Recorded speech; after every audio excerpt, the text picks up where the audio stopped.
some nape hair in the front just to give a little bit of softness, and then thicken it up behind. The whole idea is to give the appearance of a natural hairline. Do you get anybody looking at your hairline when you're in conversation? Only because they're impressed by what they see. Okay, because they knew what it was before. Exactly. But anyone who doesn't know me has no idea that it actually took place.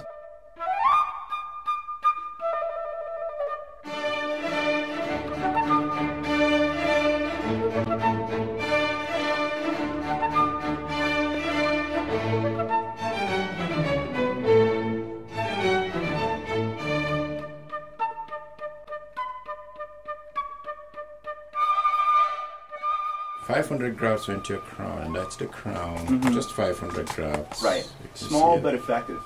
If you're going to go anywhere to get a hair transplant, this is where you want to go. Don't fool yourself. There's a million places you can try going, and you're probably going to end up disappointed. This place, like me, is going to make you a believer again if you've had one already. If you haven't had one, don't put yourself out. This is where you want to be.